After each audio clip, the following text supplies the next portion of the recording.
Okay, I'm going to just get started.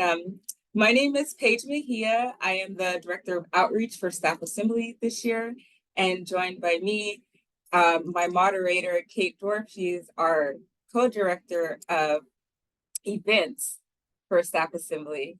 And we will be here moderating the chat and everything like that. And just a few housekeeping rules. Please keep your microphones on mute. If they do ask for you to ask any verbal questions, then you can go ahead and unmute yourself, but please keep it muted during the duration of this session. The Zoom will be recorded and will be uploaded to the UCR's learning management system in the next few weeks.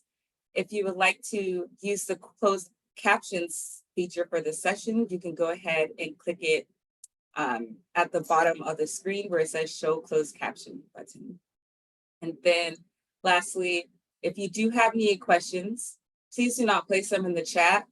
Please use the Q&A feature. This will allow us to be able to decipher between the questions and just between everyone, chatting inside the chat. And then lastly, we just want to remind everyone to always be mindful of UCR's principles of community. And the link will be dropped into the chat as well for you to have easy access. And then I'm going to get started. Joining us today, our guest speakers is Dennis McIver, Shellee Stewart, and Adam Eck. Dennis is joining us. He's an award-winning professional with more than 15 years of experience. Dennis McIver currently works for the University of California Office of the President as EDIB Program Manager. His higher education background includes advising, athletic compliance, admissions, academic records, and diversity, equity, and inclusion, my apologies. Dennis has significant experience as a staff advocate and leader. As 2022-23 chair of the Council of UC Staff Assemblies, the CUCSA delegation explored employee retention through 3 lenses, expanded its outreach throughout the University of California, and developed a 5-year strategic plan. Dennis's previous service includes being the past president of the University of California Riverside Staff Assembly and past chair of the UC Riverside Black Faculty and Staff Association. He is also a co-founder of the Black Leadership Alliance Council at the University of California, aka Black at UC. In 2024, he was named president-elect of the California College Personnel Association, the state chapter of the American College Personnel Association. Originally from Baltimore, Maryland, Dennis earned a bachelor's degree from Loyola University, Maryland, where he was an inaugural recipient of the Geppie-Aikens Award and a member of the Green and Gray Society.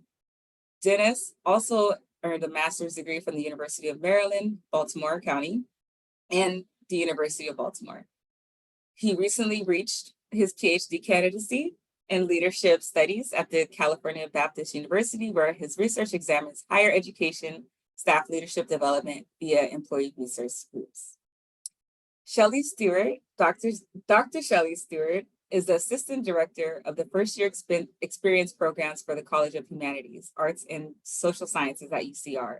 She has over 16 years of experience working in higher education with a variety of expertise, including learning communities, developing academic programs, mentorship, career development, teaching, academics, and supervising.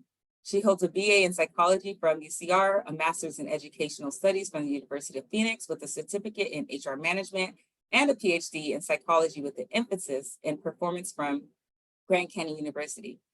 Dr. Stewart is the author of the book, Be Great, Your Journey is Your Legacy, and is the proud owner of When Life Gives You Lemons, Life Coaching LLC. Lastly, Adam Eck. Dr. Adam Eck is a professional academic advisor in the Undergraduate School of Business. He has been in higher education for 10 years, working in recruitment, academic advising, training, and professional development. He is also an adjunct faculty, my apologies, guys. He's also an adjunct faculty for student success and organizational leadership courses. He holds his doctoral degree in organizational leadership from University of Massachusetts Global, where he researched the mentoring experiences of mid-level leaders in higher education, as well as created a relational advising development framework for student success professionals. In his free time, he enjoys going to Disneyland and to the beach with his wife, Brittany, and their 2 young children. You can take it away, Mr. Dennis. Well, thank you very much, Paige, and I really appreciate it. And I really appreciate everyone joining us. I'm going to quickly give the floor to Dr. Stewart to get us started. So Dr. Stewart, please take it away. Yeah, absolutely. So hello, everybody. Welcome. Paige, fabulous job on those introductions. We can just breeze through our introduction slides when we get there. But welcome today.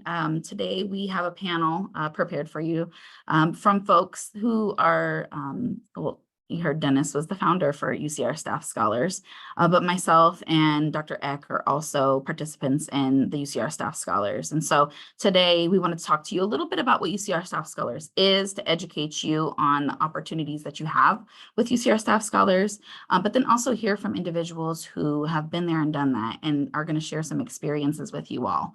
So Dennis, if you can go ahead and pivot over to, so there's a QR code here.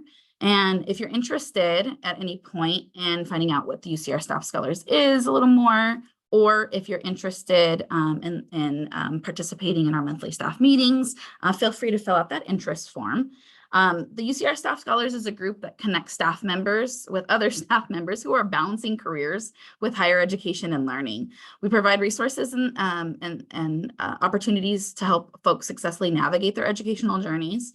It's made up of staff members from a variety of different spaces on UCR with different interests and at different points in their educational journey. So if you haven't decided on a program, or if continuing your education is something you want to do and you want to talk to folks about it, this is a space for folks who might be interested in looking up information and getting feedback and different perspectives. But this is also a space for individuals who are pursuing or continuing their education currently to have a support system, or maybe those who have already finished and want to be of support to other staff members that are pursuing their educational journey. So if you're at any point in looking into or finishing your educational journeys, this is a space for you. We are welcoming you all. So please fill out that interest form and we'll send out the information so that you can get connected with us. Typically we meet every third Tuesday of the month. Normally it's on Zoom, but we've been doing some more in-person things to connect folks. So if you take a look at the UCR Staff Scholars page, you can see that next month we're going to do on Zoom, and I'll be talking about in April, I'll be talking about asking for help and what that looks like. And then in May, you'll also have Priscilla Varales from UCR School of Medicine, who will be discussing how storytelling can be influential in your personal, professional, and educational life. So that's a little bit about the UCR Staff Scholars, what we do, how we support folks, who we support, and things to look forward to in upcoming months for our Staff Scholars meeting. So now I'm going to go ahead and this is our panel. I'm going to go ahead and hand it over to you, Dennis. Paige did our fabulous introductions already. So I'm going to have you take over and we can go ahead and breeze through the rest and get started on the questions we have prepared. Sounds good. Thanks, Shellee. I think you've heard our file. I wanted to share one clarifying point that Paige I didn't update. Sorry, that's on me. But the one thing I did want to share in this space is I did mention a doctoral candidacy for myself. That was in January. About 2 weeks ago, I actually defended my dissertation. So I call myself PhD-ish. But I did want to add that piece. And I also wanted to add how thankful that I have been for the friendship that I received through Staff Scholars. Shellee has been a fantastic person that's taken that on and just built on it.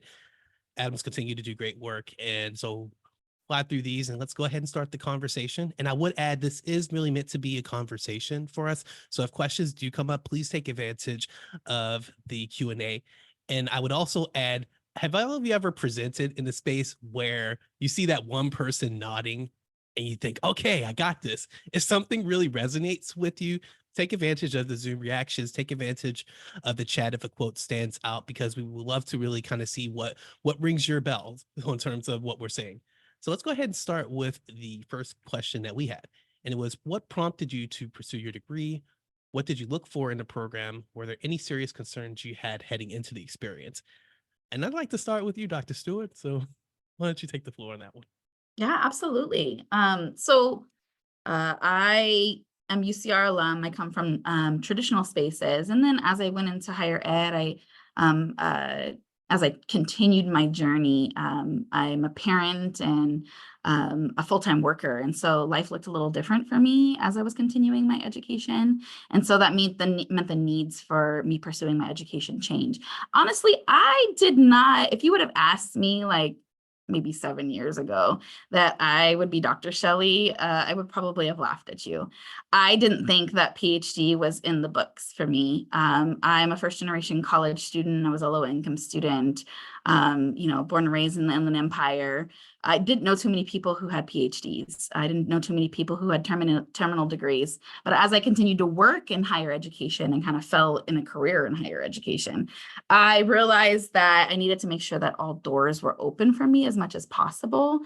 But what actually prompted me to sign up for a PhD program is my best friend was finishing up her bachelor's degree at University of Phoenix. And prior to UCR, I worked at University of Phoenix for 10 years. And so I was there for her to support her journey. I was actually there at graduation, working graduation to be there for her. And we've been friends for 20 something years. And she's like, okay, I finished my bachelor's. This is great. We're having a conversation about it. And she's like, well, Shellee, if you do a PhD, I'll do a master's. And I was like, game on. So I said, okay, I'm gonna give you like 6 months to recover from your bachelor's, but be ready for me. And she knows that when I say I'm gonna do something, I do it, but she didn't realize that how quickly I would start doing it. So I actually, December in 2018, I accepted a job here at UCR in the first year experience programs.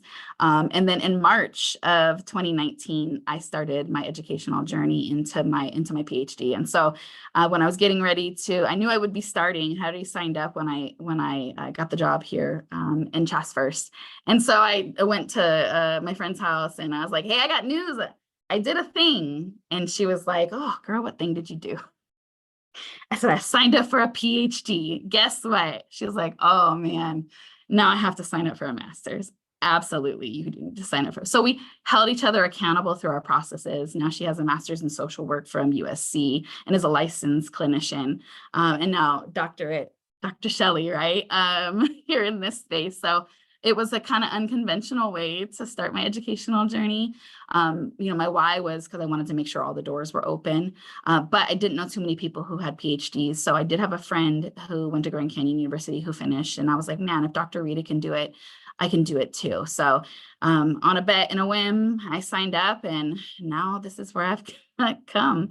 What I looked for in a program, honestly, I'm a single mom and I work full time. And so a traditional route going into a space every week would have been a little more challenging. So I looked for a program that offered online option or a hybrid option. And I also looked at the cost of a program, how much it was per unit, how much in total. And with a PhD program's residency is a really important part. And so I did have to go to Phoenix on 2 different occasions. But for me, Grand Canyon was going to provide support in there. They actually have a hotel that they house the students in for the PhD programs, which is a part of their hospitality services degrees.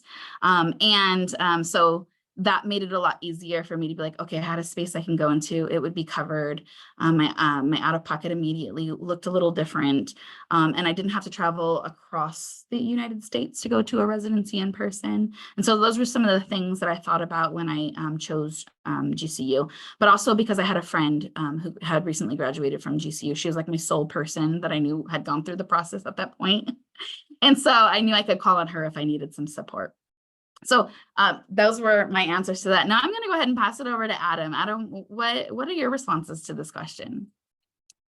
Yeah, so I was not the best student growing up in my high school years. And so I always kind of questioned whether or not I could be successful in higher education and, pursuing these degrees. And so I got my bachelor's and at some point I realized I really wanted to prove to myself that I could get the highest degree that I could. And that was the doctorate. And so I worked and I got through a couple of master's degrees through my time.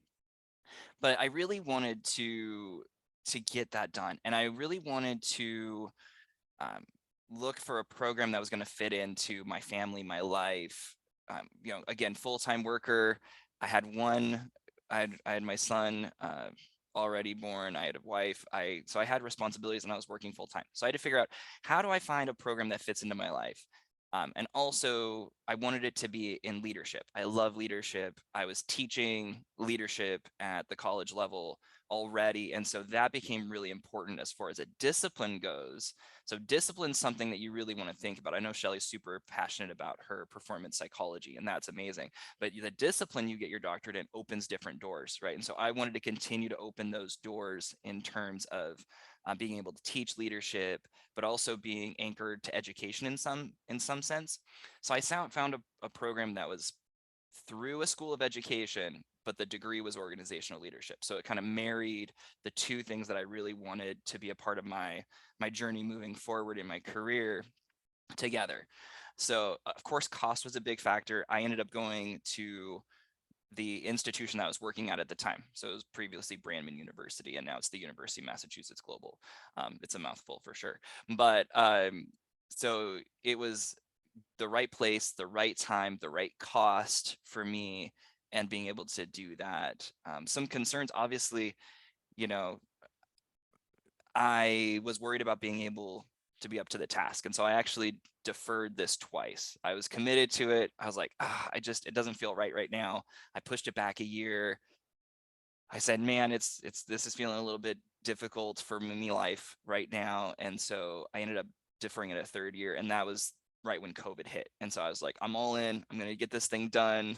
I can't go anywhere anyways. So I'm just going to go and get this doctorate done.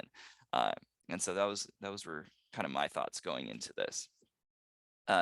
Dennis, what about you, man? Well, I think you both touched on a lot of it. Affordability, flexibility was another portion. I think the only piece I'd add for me was curiosity was a big part as well. Similar to Adam, I'm really interested in leadership, and so much of that was influenced by the work I was doing at UCR at the time, because right before I decided to apply to school, I was on the leadership track for staff assembly. I was just reaching into my leadership term for the Black Faculty and Staff Association, and I saw the impact that it was having on me. And so I had a real curiosity as to whether or not there was something else there, in terms of there being some connections between those experiences and leadership development. And so I really wanted to find an opportunity to learn about that. And fortunately, my program gave me the chance. It's also in leadership. It's in leadership studies, but a lot of it was driven by the experiences I was seeing, because I felt like for staff that there's so many stories that we don't have access to from these experiences. And it would be great to have some folks that can talk more about that. And I thought the only way I can be equipped to do that is if I have a doctorate. And so ultimately I found a program that gave me the chance that fit into my life needs at the time, on terms of flexibility, affordability, similar to what Shellee went through. I also had residencies, but it was based out of Riverside, so that was a fairly easy commute for me. But yeah, I think that that's a really big piece of it, and I also think you have to be in the right mind space to do it, because the joke I told folks is that I waited 15 years to go back to school because at different points that just wasn't in alignment with my life. But fortunately, by the time I went back, financially, but also psychologically and logistically, I had the supports there to do it. And I had a super supportive structure, including my wife, who has taken on a disproportionate amount of labor in response to this journey I've been on. And so all those things really had to be in alignment. And so as far as the concerns I had for that, I think my biggest concern was, am I going to be able to balance all of this? And of course, it's like there is imposter syndrome. I think that whenever you're in school, there's that moment of, am I actually smart enough to do this? Am I capable of it? And so sure, I had those moments as well. But then I figured all I can do is start, and we'll just see how it goes. And unfortunately, it went really well. And so I do think those doubts kind of happen, and you just find your ways to have that affirmation in yourself and push forward nevertheless. So I think those are things I would probably share as it relates to that. And speaking of support systems, this is our next question. How did you prepare your support systems when it comes to your family, boss, colleagues, and friends? And what's something you didn't prepare for that you wish you did? So, Adam, I want to start with you this time. So, Why don't you tell us a little bit? So obviously having a family, talking to my wife was huge, right? This is what I want to do. This is what it might entail. These are some of the additional supports that I might need from you. Of course, talking to my boss, who also worked for the same institution. So he was very familiar with the program that I was going to be embarking upon and the needs that I might have in terms of support from him, but also our staff. And I had to do a transformational change project as part of my program. And so I needed somewhere to do that. And so that was through my work and through our advising department and being able to create a transformational change program and really get a lot of organizational support towards that. What I didn't prepare for was having a second child and changing jobs. And that happened a little past halfway through the program. And so that caused a lot of strain on my family, me, of course, some of that coursework because I was doing it through my work. And so I would definitely not recommend making those kinds of changes if you were to pursue this.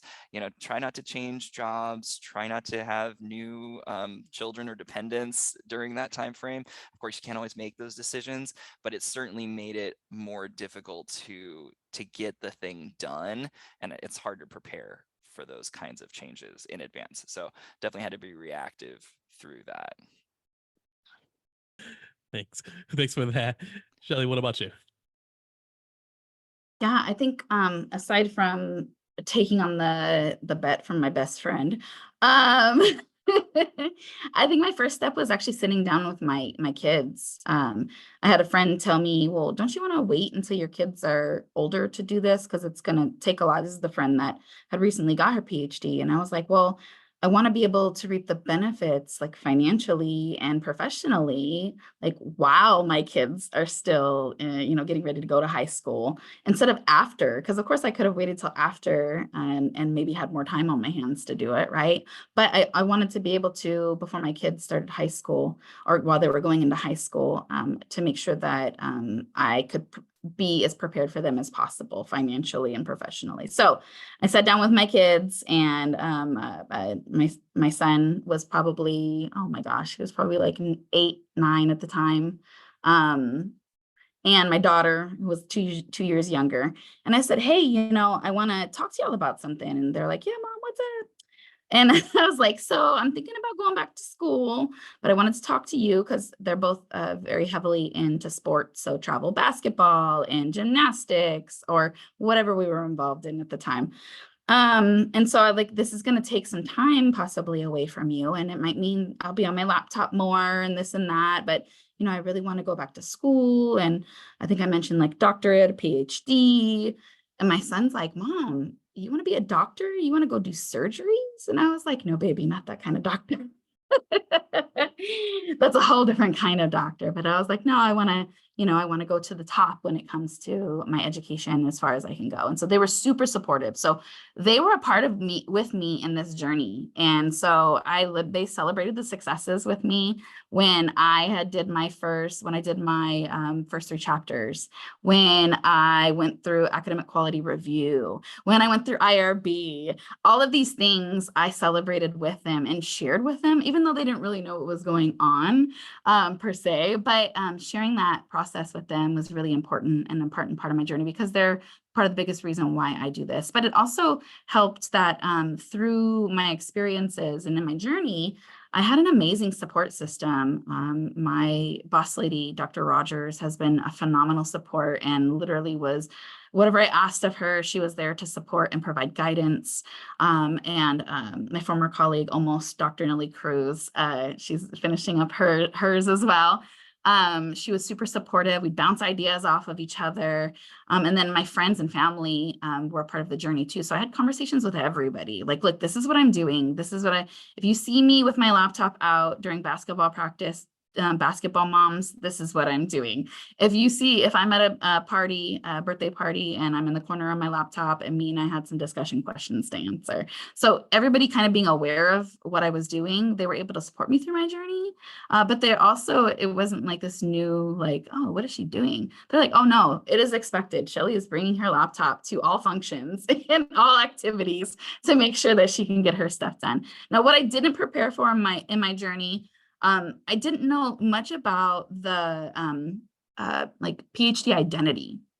And so I went through a lot of processes in my my doctoral or PhD identity throughout my journey. And I didn't understand that those ups and downs would be very high ups and really low downs.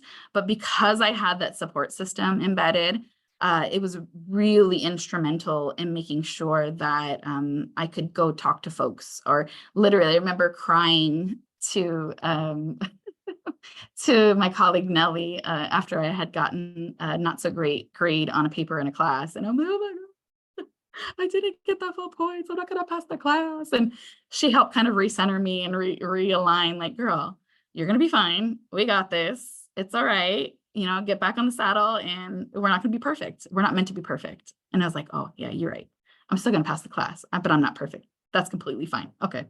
So those are my responses to these questions. Thank you, Dennis. So I'm going to pass it back to you so you can tell us a little bit about this for you.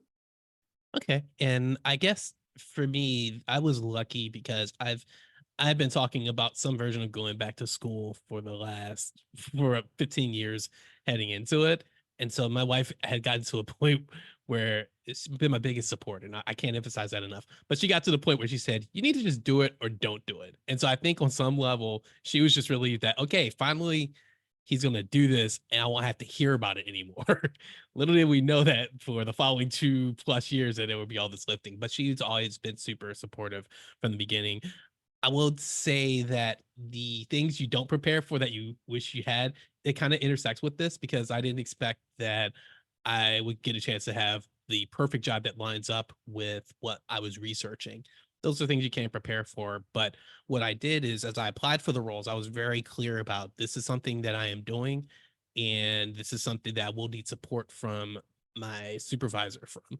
And my viewpoint on it was that everything that I learned in terms of how to better organize myself, in terms of how to be a better writer, how to present better, all those things are going to really transition well into whatever role I take. So ultimately, it's going to be helping me out from a career standpoint.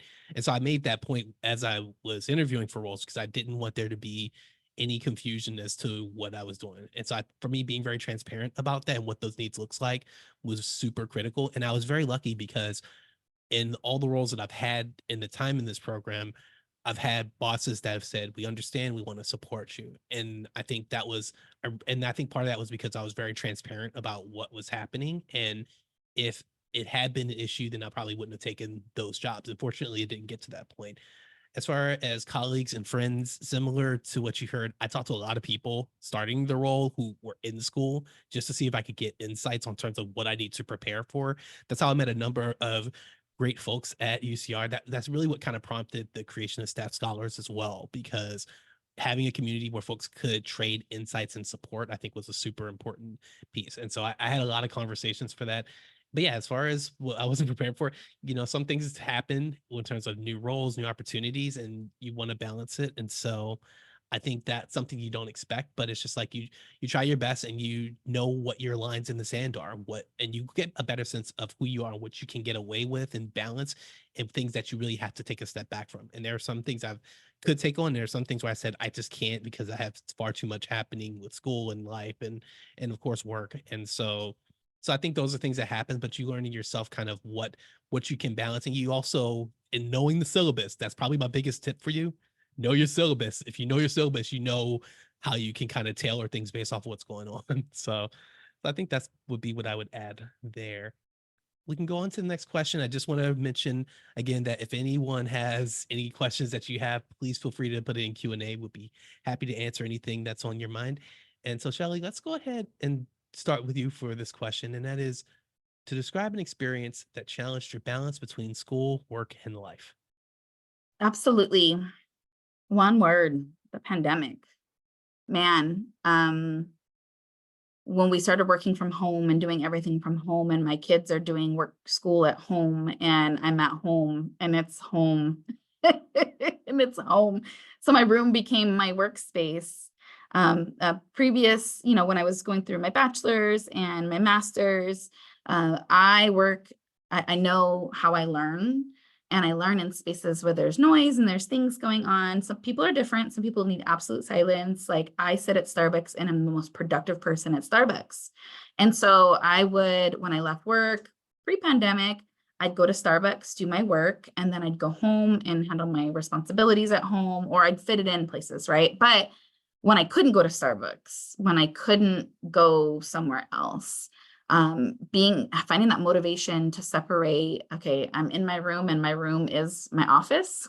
And my kids are in the living room and the kitchen, and that's their office. And then my brother is working from home, who lives with me too, and his room is his office. So where is workspace, or where's my school space? I had to pick people's brains to see and re-envision what that looked like. And somebody, actually one of my students, had recommended during that time to make a separate space your designated space. And so when the weather permitted, I started doing schoolwork on my porch. I'd put a little table out there, I'd sit and watch the cars go by, but that became my workspace for school. And it really helped me to rebuild that motivation again, to be able to do schoolwork, because it got pretty bleak for a minute. And I'm just like, I don't know what I'm going to do. Like, I don't know. I don't have the energy. I'm burnt out. I'm tired of being on the computer. There isn't a space for school.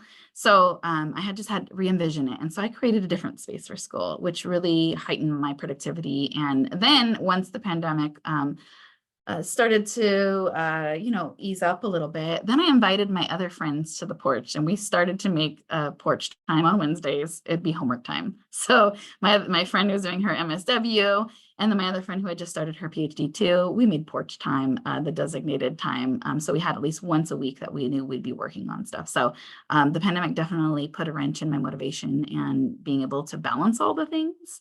But I actually took one of my students' recommendations and implemented that to be successful. And so I'm going to shake this up a little bit. Dennis, I'm going to pop over to you. What about you in this area?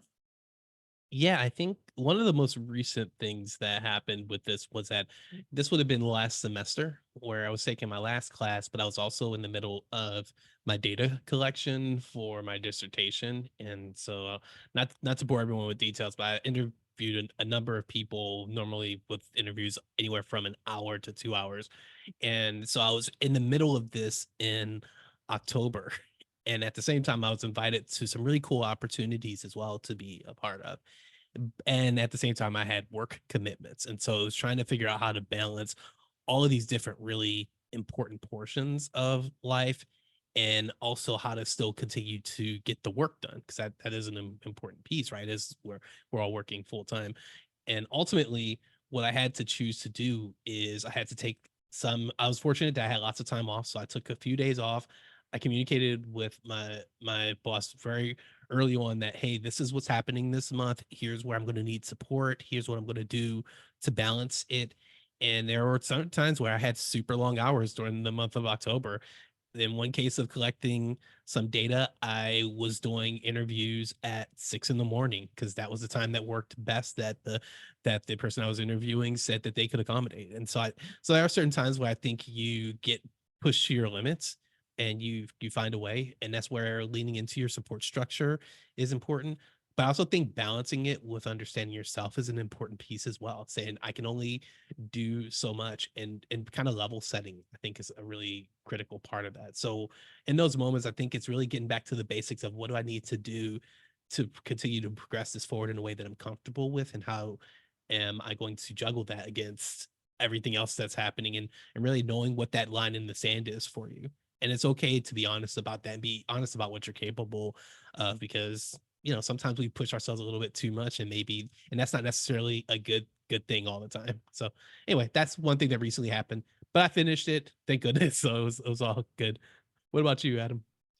I'm gonna piggyback. So Dennis, if you are the example of setting boundaries, I'm the example of not setting boundaries. And so in my third year, so after we had our second baby, I'd changed jobs. I'm working through that dissertation. I had a full-blown panic attack.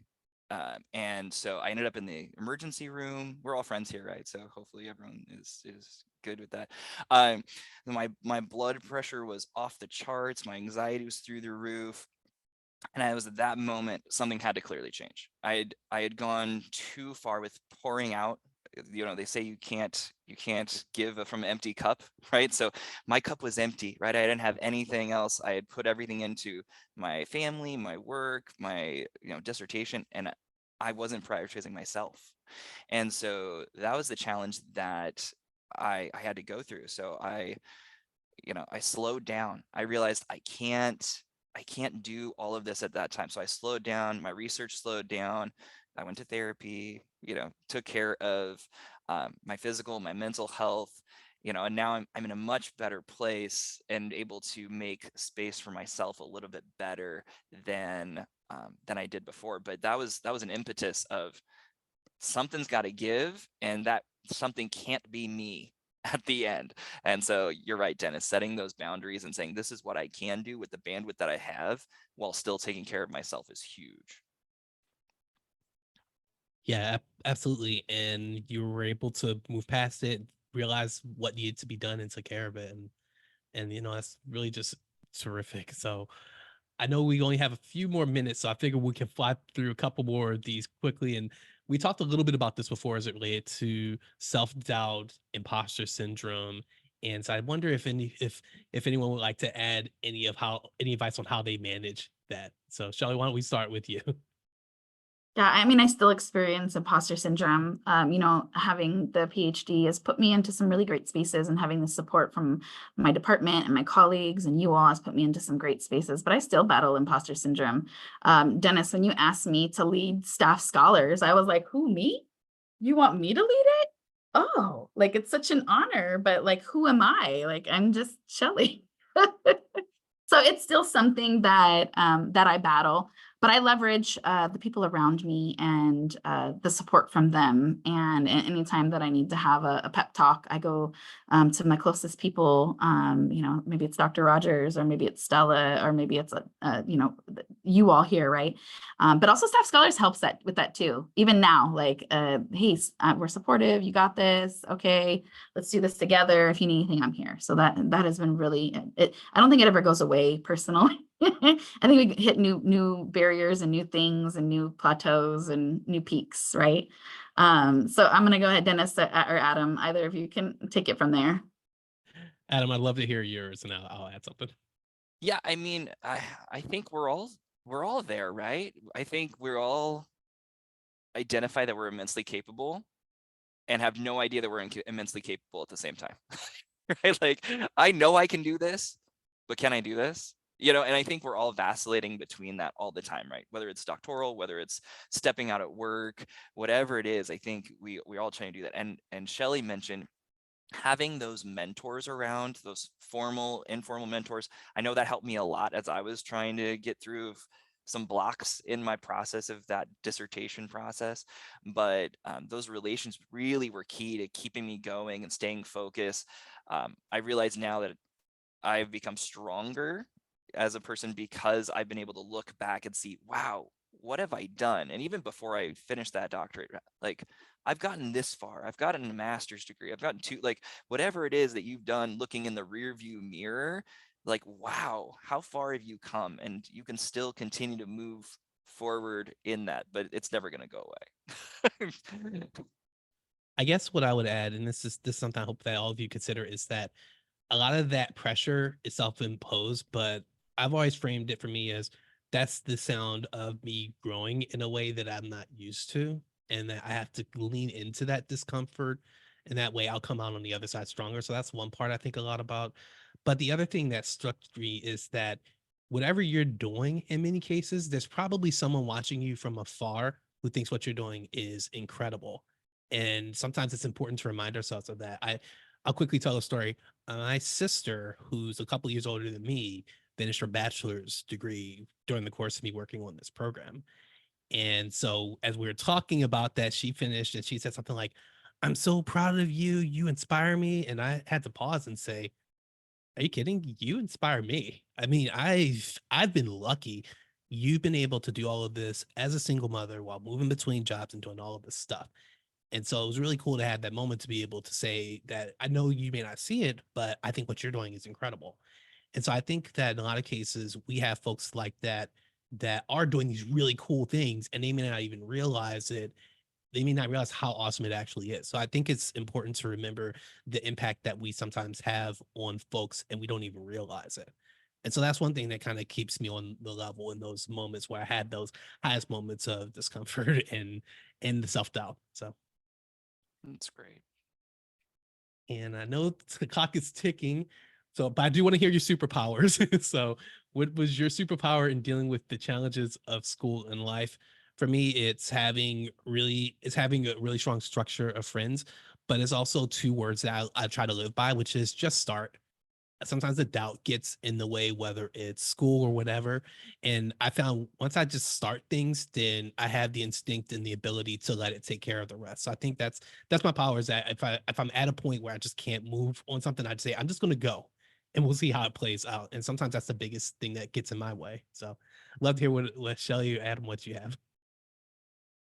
My phrase would be just keep swimming. Put on my Dory hat, and it's perspective. Like I have no choice. I have little people that are looking up to me. I have people who like you just don't think about it, you do. Which Adam, you described kind of it getting the best of you and your cup is empty, right? And of course I've had those moments too where my cup is empty, but just keep swimming. Just keep swimming. My superpower was my super weakness, but I developed my superpower throughout this process of asking for help, right? Whether it's reaching out to my dissertation chair for help or talking to a friend or getting therapy, whatever it is, like I didn't realize the power of community in getting through these kinds of things. It's something I wish I had done earlier and more often, but it's become that superpower of I can do this. People are willing to jump in and help and give support and be on that interview and do, whatever it is, right? So people are willing to help if they're just willing to if you're willing to step out in vulnerability and say, hey, I could really use some help in this way in this time. And so that's a cool superpower. I hope I can continue to roll with that and ask for that help. A real sign of strength too. And I know we're down to the last few seconds formally, and I want to shift it to the question that we just received. Thank you so much for this. And it's, why did you decide to pursue your program, personal achievement or professional development? I'll speak for myself and say it was a little of both. I had a lot of doubts years back as to whether or not I could do a doctorate, and wanting to finish that was very important to me. Similar to Adam, I had my own issues as an undergrad, and I took a lot of pride in doing a little bit better each program experience, and went from barely having to be average in college to finishing with a perfect GPA as a doctoral student. It was cool to try to see that progression, but a little of both for me. Yeah, I gotta agree. I mean, if you're only doing it for professional growth, I don't know that you're gonna have the motivation to get through it. I think there's gotta be that kind of personal satisfaction and something you just love, right? And I know Dennis and I love leadership. So it was something that like we were really, really passionate and similar. I know Shellee is all about her performance psychology. And so it's that love of the subject, because when it gets hard, it gets really hard to keep moving forward, especially in a doctorate. So if you're not passionate about the subject for your own benefit or your own good or your own enjoyment, it's going to be hard to finish. And for me, I'm gonna have my cliche answer, but it's the most important answer to me. I wanted to show my kids that you could do anything you put your mind to. And so for me, that was my why. And sometimes you have to come back to our why, like, why am I doing this? And that was a fabulous question, because that really digs into the why. So why am I doing this? Why, not even just educational journey, at work, professional development, where we're at in our spaces, why? So my why was showing my kids and my nieces and nephews and the people around me, like, you could do anything you want to do if you put your mind to it and you keep the perspective, like, just keep swimming. Yep. Thank you both for that. I have learned to never get in the way of lunch. So I want to delay on the rest of this in the favor of talking our last thing, which is, I wonder if Adam and Shellee, first, thank you both for this, but also, do you have any last minute words of advice as we close this out? And why don't we start with you, Shellee? Yeah, I mean, just if you have a desire to do something, build a plan to do it. Like, my plan, I had already pre-structured, like, hey, I'm gonna talk to my kids first. I'm a checklist person. I'm a process person. In my presentation yesterday, the process is. So I literally had wrote down like, hey, I need to talk to my kids. These are the people I'm gonna talk to next. This is my next step. And so it made it a lot more doable when I decided to hey, it's time for action. And really keeping the perspective. People were like, well, how did you do that? And I'm like, I didn't think about it. I did. There was just no option to not do it. I said I was going to do it, but come hell or high water, it was going to happen. Now, what that looked like for each person, it might take one person 4 years. It might take one person 10. It might take the next person 20. There is no one way to do anything. And I think really normalizing the fact that your process is your process and your journey has been your journey and there's no right or wrong journey. Stop comparing yourself to other people. Let your process be your process. So if you have a desire to do it, structure yourself in a way to get it done, keep your perspective, and then also, just keep swimming. Great. Thanks so much. Adam, what do you say? For all of you here and for whoever listens to the recording, know that we are for you, that you can do anything that you put your mind to, we're for you. And if you need support, if you need somebody to cheer you on, I know Shellee, myself, Dennis is always open to that encouragement, but people want you to be successful. People want you to be happy and satisfied and your best. And so if you ever need support, come to Staff Scholars. It's a welcoming place for people to get together and to join in each other's journeys. And whether that be through school or life or work or kids or whatever it is that you're going through, we want your best. And so hopefully you are able to glean something from our experiences in our dissertation journeys, our doctoral journeys, but more so our life. And if there's anything we could do, please feel free to reach out for help. And I guess the last piece I'd add is we all were fortunate enough to do doctoral work. And I think that's a really fortunate thing. But I think excellence and the pursuit of that comes in a lot of forms, whether it's you're finishing your high school diploma, or maybe you're taking a couple of classes as an associate's, or maybe you need to finish a bachelor's degree, or maybe you just want to do a certificate and you're trying to figure it out. I think accomplishment and doing those things, that comes in a lot of forms and there are a lot of challenges, but to the point that Adam and Shellee made, it's important to continue to press forward and find a way, and also know when to ask for help. I remember when I worked with honors students, and one of the things I told them constantly was there's no shame in asking for help. In fact, I think it's one of the strongest things you can demonstrate as a person. And the last thing I learned is people are always happy to share their advice with you and tell you, here's what I did and here's what I probably shouldn't have done. And so I think there's no shame in even asking people, how did you do it? What was your path? And so I think we have a great community here at UCR and in the UC as a whole. And most folks are always happy to give you the support to get there. So I would just say, take advantage and find a way to move forward. Sometimes moving forward is a foot, sometimes it's a mile, sometimes it's a few inches or a sidestep, but ultimately don't forget about the destination. So on that note, I just want to again extend my gratitude to Shellee as well as Adam. They have been terrific supporters, terrific friends. I'm so excited to see the work that they continue to do at UCR, and you have great resources in them. I remain loyal to UCR as well, so I'm not that hard to find as I'm want to say. And I appreciate y'all joining us for a bit. And as a quick closeout, just want to point out that y'all get a well-deserved lunch break, but afterwards, you're going to have some afternoon sessions with a couple of folks that I've come to know that really admire, with Erin Bouchon about professionalism, as well as Erica Santoyo, as well, along with Brittany Fraser, who are going to talk about resiliency through change. And then finally, the Council of UC Staff Assembly's Chair-elect, Jim Bowser, who's a dear friend, is going to talk about volunteering to lead. All of those are terrific choices. So pick one and watch the rest later. But for the moment, thank you so much for joining us. I hope y'all have a fantastic lunch, and please reach out if there's anything that we can do as you think about your next steps. Thanks again. Thank you so much, Dennis, Adam, and Shellee, Dr. Shellee. This was really insightful. I most definitely could have taken advantage of of staff scholars when I was going through school, but I'm almost done. So like 3 more summers. So, but I guess I can still. I have a few more weeks. So thank you so much. And I hope everyone enjoyed their time today with us. And as you know, our goal is to keep the UCR staff conference 100% free to attend. So we couldn't do that without the generous support of our sponsors of UCR Staff Assembly, LEAD, UCR Human Resources Employee Organizational Development, and of course, Schools First. And just another few reminders, besides the awesome last sessions that we have today at 1, we do have our in-person closing ceremony at the Alumni Center at 2:00 p.m.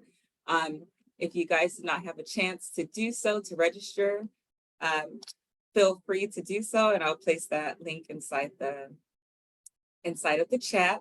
Also, LEAD is accepting nominations for their executive board for the fiscal year 2025, so the school year of 24-25. Also, Staff Assembly will be having their elections starting next week. So go ahead and get out there and vote. And thanks, Dennis. And then, and last but not least, if you would like to sign up for the EOD listserv, I will drop that link as well into the chat. But I hope that you guys all have a wonderful rest of your day and enjoy the rest of the conference. Bye.